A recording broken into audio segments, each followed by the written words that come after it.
السلام علیکم ناظرین، میں ہوں سالک مجید، آپ دیکھ رہے ہیں جب پاکستان ویڈیوز۔ آج ہے 7 ستمبر 2025۔ آج یوم فضائیہ بھی منایا جا رہا ہے اور پاکستان کا دفاع کرنے والے غازیوں اور شہیدوں کو بھی یاد رکھا جا رہا ہے۔ یقینی طور پر وہ قوم جس کے پاس ایسے غازی اور ایسے شہید ہوں وہ کبھی شکست نہیں کھا سکتی۔ انشاءاللہ پاکستان تا قیامت اسی طرح قائم و دائم رہے گا، اور دعا کریں کہ اللہ تعالی ہم پہ رحمتیں اسی طرح جاری رکھیں اور ہمیں آگے خوشحالی اور ترقی کے سفر میں کامیابیاں حاصل ہوں۔ آج بات کریں گے، بادشاہ تھا، اس نے اپنے وزیر سے پوچھا کہ میں اپنی رعایا کو، اپنے عوام کو خوش دیکھنا چاہتا ہوں، تو مجھے بتاؤ میں کیا کروں۔ تو بیربل تھا وزیر، اس نے بادشاہ سے کہا کہ 2 کام کر لیں۔ بادشاہ نے کہا بتاؤ کیا؟ اس نے کہا ایک تو روٹی سستی کر دیں۔ اس نے کہا ٹھیک ہے۔ دوسرا کام اس نے کہا روٹی سستی، تماشا مفت۔ یہ 2 کام کر لیں۔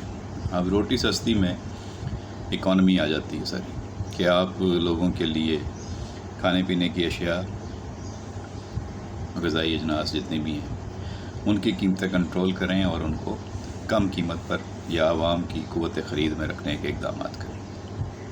یہ بات تو اس نے بادشاہ کو گئی تھی، لیکن یہ آج کے حکمرانوں کے لیے بھی ہے۔ آج بھی صدر پاکستان آصف علی زرداری صاحب ہوں، یا وزیر اعظم شہباز شریف صاحب ہوں، یا جتنے بھی ہمارے وزرائے اعلیٰ ہیں چاروں صوبوں کے، وہ ان سب کے لیے یہ ہے کہ بھائی عوام کے لیے کچھ کرنا چاہتے ہیں، عوام کو خوش دیکھنا چاہتے ہیں تو روٹی سستی کر دیں، تماشا مفت کر دیں۔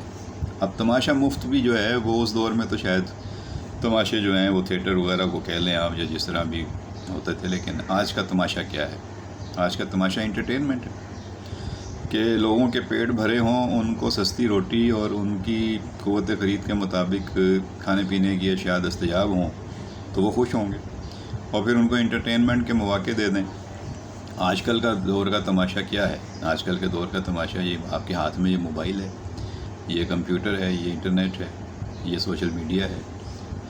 تو انٹرٹینمنٹ سستی کر دیں، مفت کر دیں۔ یہ کب اس نے بادشاہ کو کہا تھا کہ روٹی سستی اور تماشا مفت؟ تو یہ آج کے حکمرانوں کے لیے بھی بڑا آسان فارمولہ ہے، کہ اگر عوام کو خوش دیکھنا چاہتے ہیں، اگر چاہتے ہیں کہ عوام آپ کے نعرے لگائیں، آپ کے حق میں بولیں، آپ سے مطمئن رہیں، یا انہیں آپ سے کوئی تکلیف نہ ہو، تو سمپل سی بات ہے کہ بھائی روٹی سستی رکھیں اور تماشا مفت کر دیں، انٹرٹینمنٹ مفت کر دیں۔ اب انٹرٹینمنٹ میں سب چیزیں کور ہو جاتی ہیں، اس میں آپ دیکھیں کلچر ہے پورا کور ہو جاتا ہے۔ تو اگر یہ حکومتیں جو ہیں یہ کسانوں کو پیسے دے دیں، یہ جو اتنے فنڈز اتنے منصوبوں پہ خرچ کیے جاتے ہیں، تو بھائی کسانوں کے لیے آسانی پیدا کر دیں، کسانوں کو پیسے دے دیں، قلم کاروں کو پیسے دے دیں، فنکاروں کو پیسے دے دیں، آرٹسٹوں کو پیسے دے دیں، ادیبوں کو، شاعروں کو، ان کے لیے آسانیاں پیدا کر دیں، تو یہ آپ کے لیے ایسے کام کریں گے کہ رعایا خوش رہے گی۔ کسان زیادہ فصلیں اگائیں گے، زیادہ محنت کریں گے، زیادہ فصلیں ملیں گی، آپ کے پاس زیادہ ذخیرہ ہوگا اجناس کا، کھانے پینے کی اشیاء کا، تو آپ مطمئن ہو کر حکومت کرتے رہیے گا۔ قلم کار، فنکار، دانشور، شاعر، ادیب، سب کو آپ خوش رکھیے، تو یہ اپنے صلاحیتوں سے ایسی ایسی چیزیں، ایسے ایسے فن پارے تیار کریں گے کہ عوام کو خوش رکھیں گے۔ فنکاروں کو، آرٹسٹوں کو آپ ان پہ انویسٹ کیجئے، اچھے ڈرامے بنائیں گے، اچھی فلمیں بنائیں گے۔ شاعروں، ادیبوں پہ انویسٹ کیجئے، اچھا کلام لکھیں گے، اچھے گانے لکھیں گے، اچھی تحریریں لکھیں گے، اچھے ڈرامے اور فلمیں لکھیں گے۔ گلوکاروں پہ انویسٹ کیجئے، اچھے گانے گائیں گے۔ موسیقاروں پہ انویسٹ کیجئے، اچھی دھنیں بنائیں گے۔ آپ کے پاس کتنا کچھ ہے کرنے کے لیے۔ 2 چیزیں وہ بتا گیا تھا بیربل، یہ روٹی سستی، تماشا مفت۔ تو کر لی گزریے، کتنی دیر لگتی ہے، فوکس کیجئے۔ جناب وزیر اعظم شہباز شریف صاحب، جناب صدر مملکت آصف علی زرداری صاحب، تمام وزرائے اعلیٰ، غور کیجئے بیربل کی اس بات پہ کہ روٹی سستی، تماشا مفت کر دیجئے۔ لوگ آپ کے گن گائیں گے، لوگ آپ سے خوش ہو جائیں گے، بھول جائیں گے ساری سیاست، بھول جائیں گے سارے اختلافات، بھول جائیں گے کہ ان کے ارد گرد کیا ہو رہا ہے، اور بھول جائیں گے وہ احتجاجی مظاہرے اور ان کو اکسانے والوں کو جو ان کو آپ کے خلاف سڑکوں پہ لانا چاہتے ہیں۔ روٹی سستی کیجیے، تماشا مفت کیجیے۔ اچھا جی، کچھ بات کر لیتے ہیں سیلاب پہ۔ اس وقت جھنگ میں دریائے چناب پر اونچے درجے کا سیلاب ہے۔ جھنگ میں دریائے چناب پر اونچے درجے کا سیلاب جو ہے وہ 4,88,000 کیوسک تک پہنچ چکا ہے۔ کئی بستیاں پانی کے گھیرے میں آ گئی ہیں۔ ملتان کی تحصیل جلال پور پیر والا میں زمیندارہ بند ٹوٹنے سے کئی بستیاں زیر آب آ چکی ہیں۔ سیلاب متاثرین کو ریسکیو کرنے والی ایک کشتی الٹ گئی، جس کے نتیجے میں خاتون اور 3 بچے ڈوب گئے۔ ایک بچے کی تلاش جاری ہے، جبکہ 25 افراد کو بچا لیا گیا ہے۔ اب یہ اتنی کشتیوں میں اتنی گنجائش ہوتی نہیں ہے، اتنے زیادہ لوگوں کو ریسکیو کرتے وقت بھی سوچنا چاہیے کہ بھئی کم سے کم لوگوں کو لے کر جائیں، لیکن ظاہر ہے اب حادثہ تو بتا کر نہیں ہوتا۔ تو ریسکیو پوائنٹس پر چھوٹے بچوں کے لیے لائف جیکٹس موجود نہ ہونے کی اطلاعات ہیں۔ اس پہ اب غور کرنا چاہیے کہ آگے جو آپ نے ریسکیو آپریشن کرنا ہے تو اس میں کم از کم اس طرح کی چیزیں نہ ہوں۔ گجرات میں جناب بہت برا حال ہے، کہیں فٹ پانی بارش کے 4 روز بعد بھی موجود ہے، جمع ہے، اور بازار اور گلیاں بند ہیں کیونکہ پانی وہاں سے نکالا نہیں جا سکا۔ اپنی مدد آپ بھی سب کر رہے ہیں، ادارے بھی سب کام کر رہے ہیں، لیکن ٹائم لگے گا۔ فوارہ چوک، جیل چوک، کچہری روڈ، جناح روڈ، پرنس روڈ، محلہ بخشو میں اب بھی پانی موجود ہے، اور اس حوالے سے کمشنر گجرانوالہ کہتے ہیں کہ شہر میں 6 اضلاع کی مشینری اور عملہ نکاسی آب کے لیے کام کر رہا ہے۔ ڈسپوزل اسٹیشن فعال ہیں۔ کئی علاقوں میں پانی میں کمی آئی ہے، اور ان کا کہنا ہے کہ گلیوں میں کھڑے پانی کو بھی جلد نکال دیا جائے گا۔ کوشش پوری ہو رہی ہے، لیکن ظاہر ہے کہ بھی ٹائم لگے گا۔ اچھا جی، ایک خبر ہے کہ گڈو بیراج پر آج بڑے سیلابی ریلے کی آمد کا امکان ہے، اور 7 میں دریائی بیلٹ کے مکینوں سے علاقہ خالی کرانے کے اعلانات کیے گئے ہیں۔ صوبائی وزیر مکیش کمار چاولہ ہیں، ان کا کہنا ہے کہ سیلابی ریلے سے نمٹنے کے انتظامات مکمل ہیں۔ سندھ اسمبلی کے اسپیکر سید اویس قادر شاہ نے سکھر بیراج کا دورہ کیا۔ ان کا کہنا تھا کہ پنجند اور گڈو بیراج پر سیلابی ریلا پہنچے گا تو صحیح صورتحال کا علم ہو جائے گا۔ دوسری جانب آبپاشی افسران کا کہنا ہے کہ حفاظتی بند کی کمزور جگہوں پر کام چل رہا ہے۔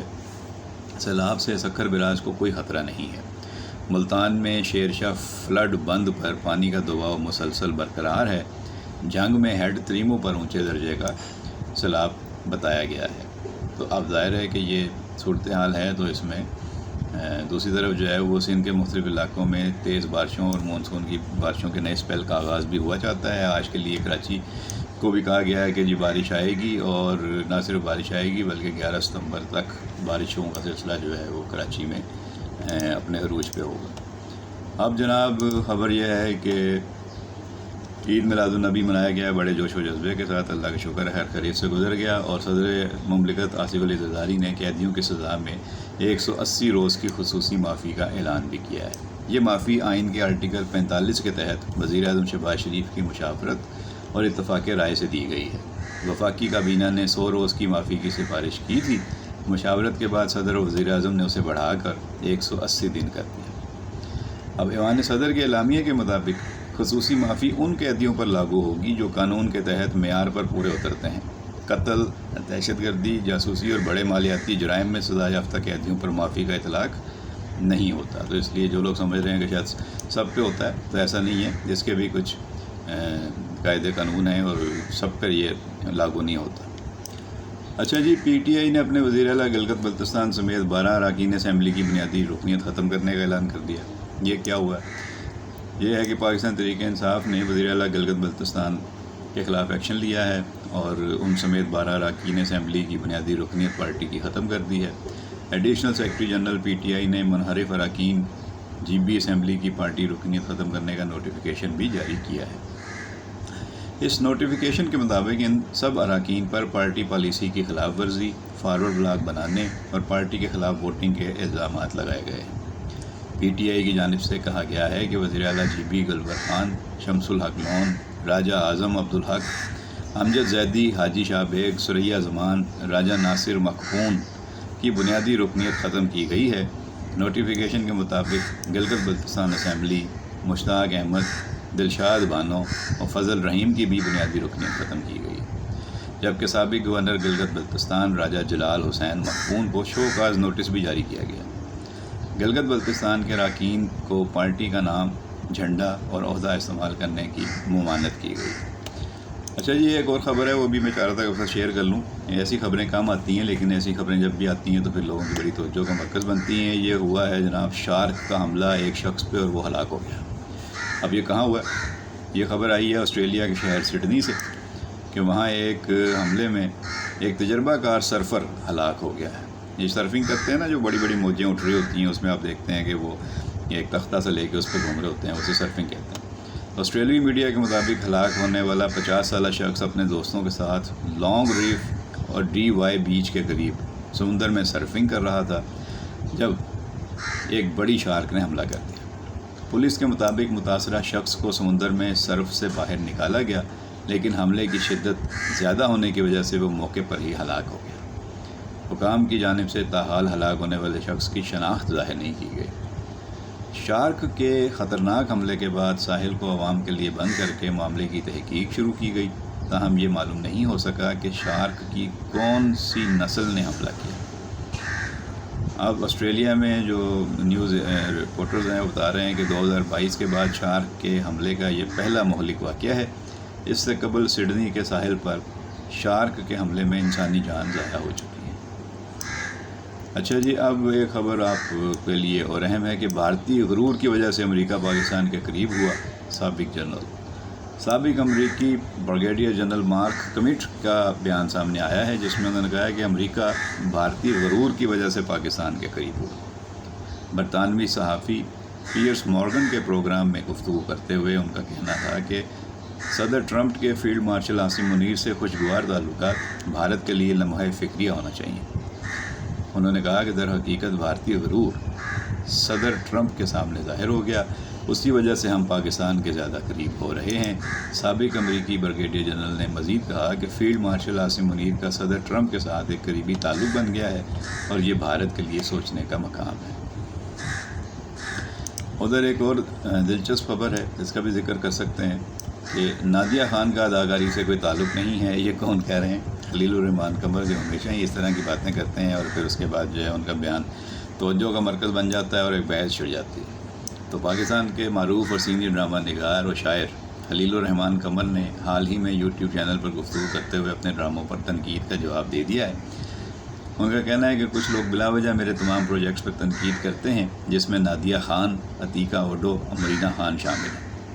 نادیہ خان کے بارے میں بات کرتے ہوئے ان کا کہنا تھا کہ نادیہ خان کا اداکاری سے کوئی تعلق نہیں، وہ نہ اردو جانتی ہیں نہ انگریزی. میں نے کبھی ان کے ساتھ کام کرنے کا سوچا ہی نہیں. البتہ عتیقہ اوڈو اور مرینا خان کے ساتھ کام کرنے کا ضرور سوچا ہے. ان کی اردو کمزور ہے، لیکن پاکستان میں ڈرامے خالص اردو میں بنتے ہیں، لہذا اداکاروں کو یہ سیکھنا ہی پڑتا ہے. مرینا خان اور عتیقہ اوڈو پر بات کرتے ہوئے ان کا کہنا تھا کہ میں نے ان دونوں کے ساتھ آج تک کام ہی نہیں کیا، اس لیے ان کی جانب سے میری تنقید جائز ہے. انشاءاللہ جب وہ اردو سیکھ لیں گی تو ان کے ساتھ ضرور کام کروں گا. وہ سینئر اداکارائیں ہیں جنہوں نے برسوں کام کیا ہے. انہوں نے کہا کہ میں نے عتیقہ اوڈو کا ایک ڈرامہ دیکھا تھا جو یا تو دشت تھا یا نجات، جس میں چائلڈ لیبر کا موضوع تھا. اسی طرح ماریہ خان کے ڈراموں میں صرف تنہائیاں اور دھوپ کنارے دیکھیں. مرینا خان کہنا چاہ رہے ہوں گے وہ دھوپ کنارے دیکھیں، اس کے بعد ان کے کوئی ڈرامے نہیں دیکھے. میری خواہش ہے کہ ایک دن وہ میرے ساتھ کام کرنے پر رضامند ہو جائیں. ادھر اسماء عباس نے بھی ایک کہانی سنا دی ہے، وہ بھی آپ کی بڑی مشہور پسندیدہ اداکارہ ہیں. تو اسماء عباس نے کہا ہے کہ یہ کینسر کے خلاف جد و جہد ایک الگ ہی ایکسپیرینس ہے. پاکستان کی معروف اور سینئر اداکارہ اسماء عباس نے اپنی بیماریوں اور کینسر کے خلاف جنگ کی جد و جہد کے بارے میں پہلی بار تفصیل سے بات کی ہے. ایک پوڈ کاسٹ میں انہوں نے کہا کہ کینسر کی تشخیص میرے لیے ایک کڑا وقت تھا، لیکن اللہ تعالیٰ کے کرم اور بیٹی زارا نور عباس کی ہمت افزائی سے میں نے یہ مرحلہ عبور کیا. انہوں نے کہا کہ میں نے اپنی صحت میں کچھ غیر معمولی تبدیلیاں محسوس کی تھیں اور کر رہی ہوں. میرا وزن تیزی سے کم ہو رہا تھا. ابتدا میں خوشی تھی کہ وزن کم ہو رہا ہے، مگر بعد میں پتہ چلا کہ یہ کینسر کی علامت ہے. تشخیص میں وقت لگا، لیکن اللہ کا شکر ہے بر وقت پتہ چل گیا اور میں نے فوراً علاج شروع کیا. 2 پروجیکٹس بھی اس وقت چھوڑ دیے. تو یہ ہے جناب آج کی خبریں اور کچھ واقعات تو میں نے کہا آپ سے شیئر کر لیں. مزید جو سیلاب کے اپڈیٹس ہوں گے، بارشوں کے ہوں گے اور جو کرنٹ افیئرس ہوں گے وہ آپ سے آئندہ ویڈیوز میں انشاءاللہ بات کریں گے. جاتے جاتے اس بات پہ ضرور غور کیجئے گا، بیربل نے جو کہا تھا سستی روٹی مفت تماشا، اس بارے میں آپ کی کیا رائے ہے؟ کمنٹ باکس میں ضرور اپنی رائے سے آگاہ کیجئے گا. ویڈیو پسند آئی ہو تو لائک اور شیئر کیجیے گا. چینل پر آنے والے نئے دوستوں سے گزارش ہے کہ چینل سبسکرائب نہیں کیا تو ضرور چینل سبسکرائب کر لیں, گھنٹی کا بٹن دبا دیں. اپنا بہت خیال رکھیے گا. بہت شکریہ.